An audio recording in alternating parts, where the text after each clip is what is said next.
দেখুন, আপনি কি বহু কষ্টে দিন কাটাচ্ছেন? তাহলে একটা উপায় বলছি, ভীষণ ভালো ফলাফল পাবেন।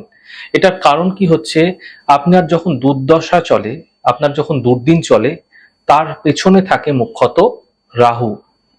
আর রাহুই হচ্ছে ছায়া গ্রহ। আপনি আপনার শান্তির জন্য একটা উপায় করুন, ভীষণ ভালো ফলাফল পাবেন।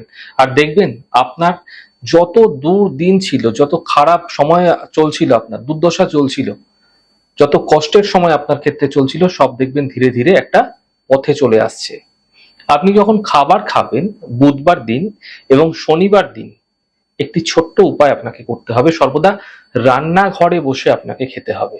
আপনার যে রান্নাঘরের জায়গা, যেখানে আপনি রান্না বান্না করেন, সমস্ত কিছু ধোয়া পাকলা হয়ে গেলে আপনারা সেখানে বসে পূর্ব দিকে মুখ করে আপনারা খাবার সেবন করুন।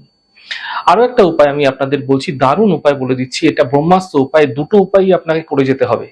একটি ছোট্ট রূপোর যে মাদুলি হয় না, এই রূপোর মাদুলির মধ্যে ভুট্টা ছুললে যে শীষ বেরোয় ছোট, সেই শীষটা ওর মধ্যে ভরে আপনারা রূপোর মাদুলির মুখটাকে ভালো করে বন্ধ করে গালা দিয়ে আপনারা কালো কার দিয়ে, ছেলেরা হলে ডান হাতে, মেয়েরা হলে বাম হাতে, যে কোনো শুভ তিথিযুক্ত দিনে আপনারা ধারণ করুন। একাদশী হতে পারে, পূর্ণিমা হতে পারে, এরকম শুভ তিথিযুক্ত দিনে শুভ সময় দেখে আপনারা ধারণ করুন। দেখুন, রাহু আপনার উপর প্রসন্ন হয়ে যাবে এবং রাহু যে আপনার উপর খারাপ প্রভাব ফেলছিল, সেই রাহু কিন্তু আপনাকে আরো সহজে কষ্ট দিতে চাইবে না।